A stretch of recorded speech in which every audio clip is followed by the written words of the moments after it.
In November of 2004, the Nintendo DS launched in North America, and needless to say, it was incredible. The Game Boy Advance was epic in its own right, but the 2D nature of the system's graphics was limiting in terms of what a wrestling game could be on it. But within just the first year of the DS's release, we saw promising 3D capabilities from Mario 64 to Nintendogs. My wheels immediately started turning, thinking about a true portable version of SVR, and well, I had to wait, for quite a while. In December of 2005, my dream finally came true, but it was on Sony's PSP when SVR06 came out.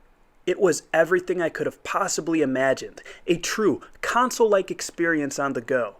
But I still couldn't help but wonder about the untapped touch control features that could be implemented into a wrestling game on the Nintendo DS. But lo and behold, SVR07 came and went with a PSP release and not a Nintendo DS one.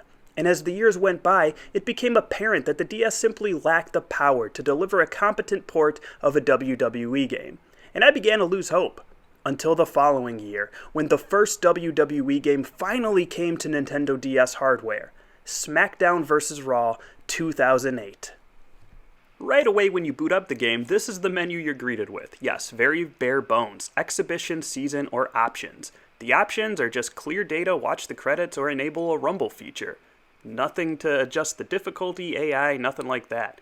In Exhibition, you have the option of playing single player or connecting to another Nintendo DS and facing your friend one-on-one. Since I don't have any friends, we're just going to check out the single player. And yes, there are very limited matches. There's no multi-man matches, there's no tag matches, just variations of 1v1s. A little disappointing, but when you see how the gameplay works, it makes sense. The roster is definitely not a strong point of this game either. There are no women to select, there are no legends to select, and the models themselves can be pretty hit or miss. There's only two ECW superstars in CM Punk and John Morrison, aka Johnny Nitro, to choose from. Why even include ECW at all? But hey, this is the Nintendo DS we're talking about. It's not going to be the best roster. But I mean, what the hell were you expecting? A WWE 13-esque roster? You were just not going to get that. The carts at this time were not like the Switch carts we see now. You could only store so much data. And here's the arenas, and you have a surprising amount of options here. All of these arenas look different, kind of like their real-life counterparts at the time. And as you can see, you can scroll on for a little bit here. They have all the big-name pay-per-views from this era. I was very impressed with the options here. So here we go. These are the entrances. They're abbreviated for sure. You do get a little Titantron, and then an entrance. Little bit of pyro for some guys. Like I mentioned earlier, a lot of these models are pretty hit or miss. It's hard to mess up Rey Mysterio. He looks cool in virtually every game that he's in. So no complaints for Rey's model here. You can of course skip these entrances at any time, but hey, at least they actually show your character going all the way to the ring. They don't even have that in like AEW Fight Forever. And I know that's a unnecessary cheap shot at AEW Fight Forever. I apologize. And here comes Hardcore Holly. The audio in these games is actually not too bad for being on the Nintendo DS either. The theme songs do sound clear. The crowd noises sound, okay. There's generally good atmosphere going on in these games. You got a ring announcer reading off each superstar's profile, their stats coming down to the ring, and then the bell rings. Right away, you'll notice that there are no button inputs. Yep, everything is done via the touchscreen. You have three options for attacks initially: fast, medium, and strong, numbered 1, 2, and 3 accordingly. Fast attacks can be anything from a simple punch to wrenching on an arm, depending on your wrestler's positioning, that is. Medium attacks can be quick grapple attacks, and strong attacks can be, stronger grapple setups. There is an element of strategy here in knowing when to use these three options. For example, fast attacks beat mediums, mediums are quicker than strong, but strong attacks can attack even when hit by a fast attack. Just like rock, paper, scissors, everything is good and bad against something. There's a variety of ways to apply and escape holds, like swiping rapidly from side to side, swirling your stylus in a circle, or quick repeated touches in a selected area. These are a bit awkward at first, but you'll get the hang of them in no time, and even get to a point where you know which holds will trigger what method of escape so you can prepare yourself early. Now, finishers work a little bit differently too than they do on their console counterparts for SVR08. Instead of there being like momentum that you work towards progressively after doing moves to get your finisher stored up, you just have to do a specified amount of damage in a specific area of your opponent's body and then get them in the proper position to get your finisher icon to appear. Once it does, you can initiate a finisher, but you still have to complete the designated touchscreen controls to pull it off. After you pull off your finisher, you'll automatically go for a pin unless your finisher is a submission, and you have to button mash with your stylus, so I guess you have to touch mash that little red circle, and you have to keep your mashes, I guess, in the circle. Otherwise, they won't count as a correct input. It's actually quite challenging, and if you don't have a stylus, good luck trying to fill that up. It is a lot harder than you would think.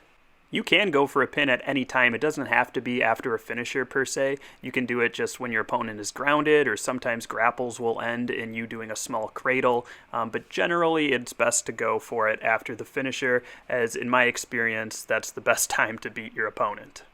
Kicking out of a pinfall is the same concept, just instead of mashing with your stylus the little circle, you'll be swiping left to right within this little designated area, and you need to keep it in that area and just kind of swipe back and forth as fast as you can. Another match type here is the Extreme Rules match. Not too different than one-on-one, except you can choose different things to help you along the way. For example, you get to choose an ally from anyone on the roster. They add various attribute bonuses to your superstar, plus at an opportune moment within the match, you can tap on their help icon and they'll come help turn the tables in your favor. You can also choose your own weapon that you want to have under the ring apron during a moment in the match where you're down and out for a chance to once again turn the tide in your favor. Now, this is just a visual kind of thing for immersion. Each weapon kind of handles exactly the same. Not too much variety here, but it is a cool, nice little touch to make this exhibition match feel different than just the one-on-one. Overall, I do like the implementation of the Extreme Rules match. It's not too different from the singles match, but it has enough gimmicks that makes it feel like its own unique match type. And at the end of the day, I guess that's all we're really looking for, right? Here you can see a sequence where CM Punk is able to go under the ring apron and select the weapon that we chose for him. In this case, the barbed wire 2x4, because of course. And then we have a chance to use it, but your opponent always has a chance to beat you to the punch. The real kicker here is if your opponent does cancel out your weapon animation, that's it. You're done. You don't get another chance to use a weapon. So you have to use it very wisely and just hope you get lucky against your opponent. Otherwise, you're just back to using a regular singles match, essentially. Similar to grabbing a weapon, an ally can come and interfere in the match. We chose allies before the match. Our opponent also gets an ally. And if you're beating up on your opponent too bad, you will see that ally run out. Now, just like the weapon, you have a chance to counter. If you do, you'll fight them off, you'll never see them again. If they do actually attack you successfully, then you won't see them again either. They're just a one-time appearance. This is cool, but it's just a one-and-done thing, and then you never see them again. It's just, think of it as just another attack in your arsenal that you're able to use at your convenience. But yeah, guys, that's pretty much the gist of Extreme Rules matches, so let's move on to another match type, shall we? 3 Stages of Hell, one of my favorite match types in WWE games history. After all, it's the best of 3 worlds, essentially. You get to pick any 3 matches and then play them consecutively. Right? Wrong. In this game, your 3 stages are chosen for you, and they are as follows. Singles match, and singles match. That's right, you don't get to choose, it's just best 2 out of 3 falls. That's what they should have called this match type. It's rather misleading to call it 3 Stages of Hell. It's a best 2 out of 3 falls. That being said, I do like this kind of mode being put in the game. It's a happy medium between a singles match and an Iron Man match where you don't necessarily want to play like a full 15-minute session, but you do want a longer game mode against your buddy or against the AI even. So it is what it is, right? After each fall, both superstars will recover some of their damage done, and then you start the process over again. It's a little underwhelming, but it is an added match type, so I guess I have to salute it there. There's only so many different ways you can do singles matches, so this 3 Stages of Hell, quote unquote, is passable in my book. Now, the last match type I want to touch on here, because I think the others are pretty self-explanatory, is the last man standing match. Now, you would think that would be self-explanatory in its own right, and as a wrestling fan, as I'm sure you are watching this, you know that a last man standing match is when you beat an opponent so badly they cannot respond to a referee's 10 count. However, in this version of Last Man Standing, it's just the first superstar to successfully damage their opponent's limbs to a point where they get red. That's it. You'll see I damage Randy Orton's head, get it red with some corner punches, and it results in a KO. Therefore, John Cena is the last man standing. I like the match type. I like this version of it. They should have called it something else, right? Or at least done the 10 count. Humor me here. Now, I gotta tell you guys, I think the season mode is actually where this game absolutely shines.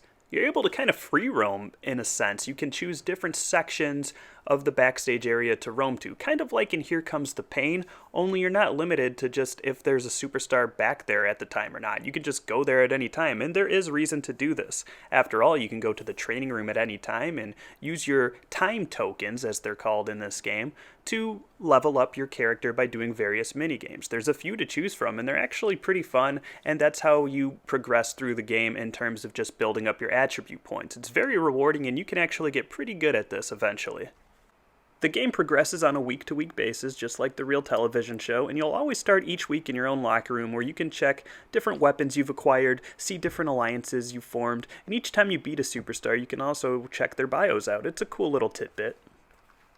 Roaming around backstage is pretty fun, especially when you learn all the little nooks and crannies that you can search, all the compartments you can look into to look for more training tokens. You can get told off by a lot of superstars, but some of them you talk to will advance the story, and they're necessary to get future matches. So it is a cool aspect of the game it's really neat that they put it in there, and some superstars are written in their voices also, which just adds to the overall immersion of the game.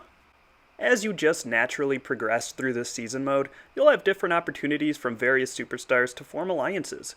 Then in your locker room, you can call upon these alliances for help in matches in the future. It's pretty cool. You can also make enemies, so the season mode does a good job at making you feel like you're living the life of a WWE superstar, as every good season mode should.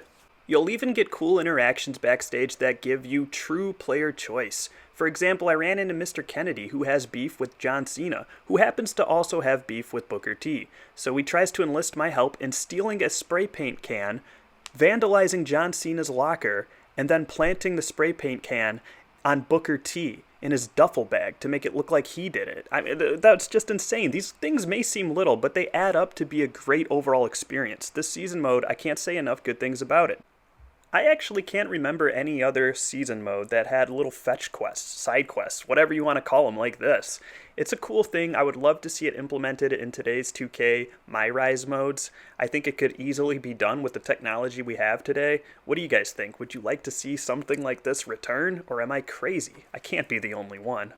The matches themselves in season mode are filled with optional challenges that you can do. If you complete these challenges within your match, then you get additional training time to upgrade your superstar. So it's worth your time to try to complete them, but it's not the end of the world if you don't. Again, they are completely optional, like every objective in a match in your season mode should be.